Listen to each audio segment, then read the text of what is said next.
ఒక్కరు మాత్రం తప్పించుకోలేరు. అదే దానం నాగేందర్. ఖైరతాబాద్ ఎమ్మెల్యేగా బీఆర్ఎస్ నుంచి గెలిచిన దానం నాగేందర్ బీఆర్ఎస్ ఎమ్మెల్యేగా కొనసాగుతూ కాంగ్రెస్ పార్టీలో జాయిన్ అయ్యి కాంగ్రెస్ పార్టీ బీఫామ్ మీద సికింద్రాబాద్ ఎంపీగా పోటీ చేసింది. ఇంతకంటే ఇంక ఎవిడెన్స్ ఏం అక్కర్లేదు. రేపే అవసరమైతే దానం నాగేందర్ మీద స్పీకర్ అనర్హత వేటు వేయొచ్చు. రేపు దానం నాగేందర్ని పార్టీ మారలేదని అఫిడవిట్ ఏదన్నా నోటి ఇచ్చింది అనుకుందాం, ఏది స్పీకర్కి ఇచ్చిన దానికి అక్కడ మారిండని ఈజీ కనబడుతున్నది కదా. స్పీకర్ ఒకవేళ ఆయన ఆ రకంగా చెప్పినా స్పీకర్ తన అధికారాన్ని ఉపయోగించి గ్రౌండ్ రియాలిటీ చూసి నిర్ణయం తీసుకోవాల్సి ఉంటుంది.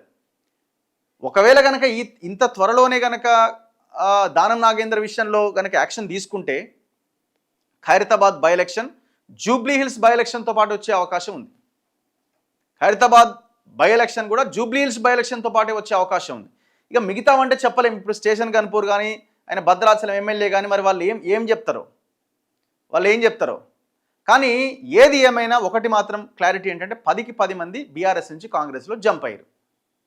బీఆర్ఎస్ నుంచి కాంగ్రెస్లోకి జంప్ అయ్యారు. అది క్లియర్ ఎవిడెన్సే కదా. ఇంకా దాన్ని మనం చెప్పడానికే వీల్లేదు కదా. మన ఆ వీడియోలు కూడా ఉన్నాయి కదా. వాళ్ళ పార్టీ మారి కండువాలు కప్పుకున్నది మరి ఎవరో కప్పలే. రేవంత్ రెడ్డే కప్పిండు, స్వయంగా ముఖ్యమంత్రే కప్పిండు కాంగ్రెస్ కండువాని తెచ్చి.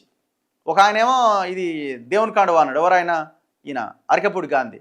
ఆయన డాక్టర్ సంజయ్ కుమార్ ఏమో జాతీయ జెండా కలర్ కూడా అదే రంగు ఉంటుంది కదా అన్నాడు. ఇట్లాంటి ఎవరేం చెప్తారు? ఇక అంటే జనాలను పిచ్చోళ్ళు చేస్తున్నారు అన్నట్టు. మీకు దమ్ముంటే ఎలక్షన్ ఫేస్ చేయండి. లేదు మేము జాయిన్ అయినట్టే అయినాం కానీ మళ్ళీ వెనక్కి వచ్చినామని ఒప్పుకోండి.